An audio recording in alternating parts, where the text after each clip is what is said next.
Augmentation du prix du riz après celui de l'huile, rumeur ou réalité? La réponse dans ce journal. Deuxième vague de la Covid-19 en Afrique, la Côte d'Ivoire n'est pas épargnée. Les cas positifs au virus ne cessent de s'augmenter pendant que les habitudes à risque demeurent dans les comportements. Et puis au Niger, le 2 janvier a été meurtrier suite à des attaques. Pour se protéger, les populations des zones touchées fuient. On dénombre pas moins de 10 000 déplacés à ce jour. Madame, Monsieur, bonsoir et merci de votre fidélité au journal que vous propose UFC Africa TV. On l'apprenait hier, le prix du riz serait dans le viseur des augmentations des produits de grande consommation. Les commerçants se préparaient à changer les prix affichés. Nos équipes, conduites par Denis Kouma, se sont rendues sur les marchés pour faire le constat ou pas de cette augmentation. Rumeur ou réalité? La réponse dans l'élément qui suit. Après l'huile, des bruits ont fait état d'une supposée hausse du prix du riz dans les marchés. Les supputations vont bon train. Bon, il y a les points qui ont augmenté, il y a les points aussi qui n'ont pas encore augmenté. Il y a une nouvelle société qui est sortie, on a essayé de quitter Royal Umbrella. Le riz que tout le monde connaît, les mamans sont très bons. Quand c'est venu, venir nous montrer pour les commerçants et Naka Bandi, ça fait ça 12 000 francs. Maintenant, aujourd'hui, vendredi, c'est 12 500. Le prix en gros, c'est 12 500. Le prix dans le détail, c'est 13 000. Ça aussi, c'est 4 kg de lait. Nous, on prend 12 500, on vend 12 600, 2 600, ça fait 13 000. Maintenant, les clients se plaignent que pourquoi c'est 4 kg de lait et puis nous, on vend comme ça. Ça va pas 5 kg. Bon, nous aussi, c'est là-bas, on prend comme ça. Bon, il y a les grands coins, on dit, c'est lundi. Les SDTM, que tout le monde connaît, c'est eux qui font les mamas, les spaghettis, les vermicelles, avec l'huile, tout. Et dit c'est lundi, ils vont augmenter. Si on doit augmenter, le Libanais va parler que c'est comme ça, c'est comme ça. Donc à partir de 7 mois-là, on va faire comme ça. Le Libanais là, il dit ça. Ils n'ont pas encore dit quelque chose d'avant. Pour le consommateur, l'augmentation du riz serait un coup de massue, surtout que les salaires restent inchangés. Une situation qu'il redoute, car cet aliment fait partie des habitudes alimentaires des Ivoiriens. Si le coût du riz augmente vraiment, c'est pas parce que chez moi à la maison, tout le monde mange du riz. On mange du riz du premier au 30. Même quand on fait le plat calibre, on mange aussi avec du riz. Donc si ça augmente là, comment on va faire? Le riz même fait même pas un mois. Si ça augmente là, vraiment, ils n'ont qu'à voir aussi, ils vont élever les salaires. Comme ça, s'ils élèvent les salaires aussi, que le riz augmente, là c'est beau. Mais si le riz augmente, que les salaires sont toujours même chose, comment on va nourrir nos enfants à la maison? Finalement, les enfants vont s'adonner au vol, ils vont s'adonner au truc parce qu'ils ne mangeront pas bien à la maison. Déjà éprouvé par la pandémie de la Covid-19, les augmentations sur les produits qui constituent la base alimentaire des populations viendront anéantir les espoirs pour cette nouvelle année que tout le monde espérait plus reluisante. Le prix de l'huile a quant à lui subi un bond. Dans certains commerces, l'augmentation est de près de 25%. Une hausse due à l'augmentation du cours mondial de l'huile de palme. Pour juguler cette hausse, le gouvernement avait plafonné les prix en avril dernier, mais ce plafonnement a pris fin depuis le 9 décembre dernier. Quel est donc l'impact de cette augmentation du litre de l'huile? Denis Kouma a fait le tour de quelques restaurateurs. Une augmentation du prix de l'huile de palme est constatée en ce début d'année 2021. Une hausse qui a des répercussions sur les acteurs de l'économie. Dans les marchés, certains prix ne sont plus pratiqués du fait de cette hausse. Les cas à 250. Autant avant, les cas, c'est 175, 200 francs. Maintenant, c'est devenu 250. 100 francs tellement là, il n'y a pas. 50 francs tellement là, il n'y a pas. Sauf si la personne, tu vas voir que c'est de lui qui le donne. Parce qu'il y en a qui viennent, ils n'en ont pas l'argent pour faire des marchés. On est obligé de donner en tant que client. Les restauratrices et hôtes disent ne pas s'en sortir pour colmater les brèches. Elles trouvent des parades au grand désarroi des consommateurs. Si, ça joue beaucoup même sur les activités. Explique-nous un peu. Actuellement, banane a diminué, c'est accessible à tous. Mais à cause de l'huile là, du prix de l'huile là, c'est pas du tout facile. On s'en sort à peine. Si eux-mêmes ils ont constaté que c'est devenu petit. Parce que si on prend l'huile à 25 000, par jour on prend une bidon de 25 litres par jour. Donc on ne peut pas faire les galettes pour les donner. On ne peut pas s'en sortir.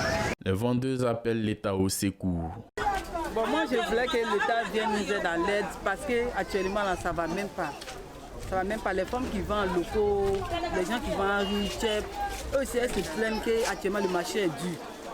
Le marché est dur. Quand eux-mêmes, ils vendent, eux-mêmes ne gagnent rien dessus. L'augmentation des produits de première nécessité cause d'énormes problèmes aux consommateurs. L'huile, faut-il le rappeler, est un produit de grande consommation. Je vous le disais en titre, la deuxième vague de la Covid-19 est une réalité désormais en Afrique subsaharienne. Les cas positifs de contamination ne cessent de grimper. En Côte d'Ivoire, par exemple, 210 nouveaux cas enregistrés pour la seule journée du 7 janvier. Les populations semblent encore minimiser cette recrudescence de la pandémie. Karel Octave nous rappelle donc à l'ordre. Les pays les plus peuplés d'Afrique connaissent un regain du nombre de cas de Covid-19, comme c'est le cas en Côte d'Ivoire. L'OMS et le Centre africain de contrôle et de prévention des maladies ont parlé de l'arrivée d'une deuxième vague et l'on craint que le continent ne soit confronté à un nouveau pic d'infection. L'Afrique de l'Ouest est relativement touchée avec une augmentation de nouvelles infections, particulièrement au Sénégal et au Mali. Mais qu'en est-il de la situation en Côte d'Ivoire ? En Côte d'Ivoire, le nombre de cas ne cesse d'augmenter. Certes, la progression dans le pays est moins alarmante que dans plusieurs autres pays d'Afrique, mais la progression est quand même importante. Le gouvernement ivoirien avait annoncé un renforcement des campagnes de sensibilisation au respect des mesures barrières en vue de limiter la progression du nouveau coronavirus dans le pays. Mais au lendemain des fêtes, rien n'a changé dans les habitudes des populations. Les mesures barrières ne sont toujours pas respectées. Je crois qu'apparemment, c'est comme si l'information n'est pas passée parce que pratiquement tout le monde est différent. On n'a pas cette impression de voir que les Ivoiriens ont connaissance qu'il y a une deuxième vague qui arrive alors que ça a déjà commencé à faire, n'est-ce pas, ravage déjà en Europe de l'autre côté. À part les lieux, les supermarchés, les administrations, le port de masque n'est pas respecté. Même dans les véhicules, c'est la même chose. Il n'y a pas vraiment de dégâts par rapport à cela. Et je crois que c'est une négligence de la part des populations. Maintenant, est-ce que c'est les autorités également qui ne mettent pas, pas la rigueur qu'il faut pour que les populations puissent s'adapter ou alors se conformer. Bon, il y a beaucoup de questions, beaucoup d'interrogations. Relativement épargné jusqu'ici par la pandémie, le tableau de l'épidémie sur le pays reste contrasté. Rappelons que la Côte d'Ivoire compte à ce jour plus de 23 000 cas confirmés, dont 22 000 guérisons, 138 décès et 734 cas actifs. Et pour la journée du 7 au 8 janvier 2021, le nombre de cas d'infection a augmenté de 210. À Dabakala, au nord-ouest de la Côte d'Ivoire, les autorités municipales se penchent sur le bien-être et la santé des populations. Une opération ville propre vient d'être initiée. Ainsi, tous les dépôts d'ordures sont en cours d'évacuation dans des décharges créées hors de la ville. Selon la municipalité, cette opération sera renouvelée autant de fois que nécessaire, mais elle n'omet pas de sensibiliser les populations à de meilleurs comportements environnementaux. Retour à Abidjan où la circulation a été quelque peu perturbée ce matin sur le tronçon Abobo-Adjamé en passant par le zoo de la ville. La raison était un mouvement d'humeur des chauffeurs de mini-cars de transport appelés communément Gbaka. Ils protestaient contre des contrôles intempestifs et abusifs des forces de l'ordre. Écoutons leur porte-parole qui était au micro de Denis Kouma. Il n'y a pas eu quelque chose de mal. Moi, j'ai chargé au niveau de Samakei, là. Je venais sur Zo. Maintenant, j'ai vu que les véhicules ont garé partout. Maintenant, j'ai demandé les passants, ceux qui étaient là passer. Je leur ai demandé, mais qu'est-ce qui se passe en bas là-bas? Et là, ils m'ont dit que non, que c'est les chauffeurs avec les motaristes qui sont en train de se discuter. Maintenant, j'ai essayé de garer ma voiture, aller au niveau de mes collègues. Arrivé là-bas, je leur ai demandé qu'est-ce qui se passe. Ils disent que non, que c'est les motards qui sont venus les barrer pour prendre les pièces. Vraiment, c'est un peu compliqué. Et dans ce cas, je me suis arrêté pour passer le temps un peu. Maintenant, j'ai vu après que les syndicats sont venus à notre niveau pour venir nous demander qu'est-ce qui se passe.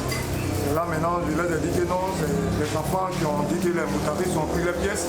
Et ce qui a fait qu'ils n'ont pas aimé, qu'ils ont barré la route. Je peux entrer dans l'autre. Les policiers, ils ont donné les pièces aux chauffeurs, sans problème, ils ont donné. Parce que quand les syndicats sont venus, ils ont essayé de libérer la voie. Ils ont dit à les chauffeurs de quitter, de libérer la voie. On a libéré la voie. On reste en Guinée où les autorités viennent d'interdire l'importation et la commercialisation de la chicha. La pratique s'était vite répandue dans le pays, notamment dans la capitale Conakry.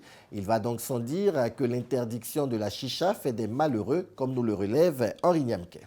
Dans un communiqué qu'il vient de publier, le gouvernement guinéen interdit jusqu'à nouvel ordre l'importation, la distribution et la commercialisation de la chicha dans le pays. La même décision demande l'identification et la fermeture de tout local de consommation et espace de vente de la chicha sur le territoire national.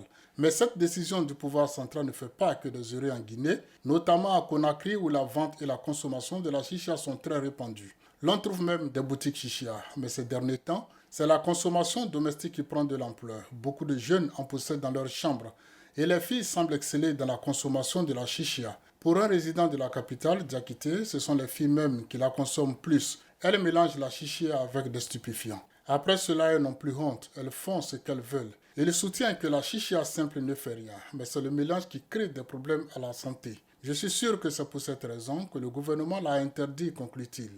Au Niger, 10 600 personnes ont été contraintes de fuir leurs habitations par peur, à l'origine de récentes violences qui ont fait 105 morts dans la zone dite des 3 frontières.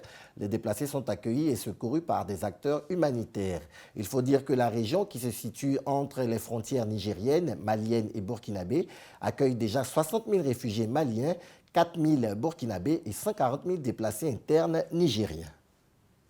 On termine avec cette brève en provenance du Ghana voisin. Une jeune Ghanéenne a décidé de combattre les polluants environnementaux tout en se faisant de l'argent.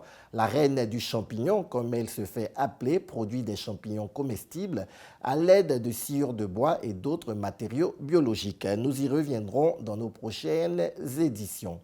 Pour l'heure, je vous dis au revoir, non sans vous souhaiter un excellent début de week-end et une bonne suite de programmes sur UFC Africa TV.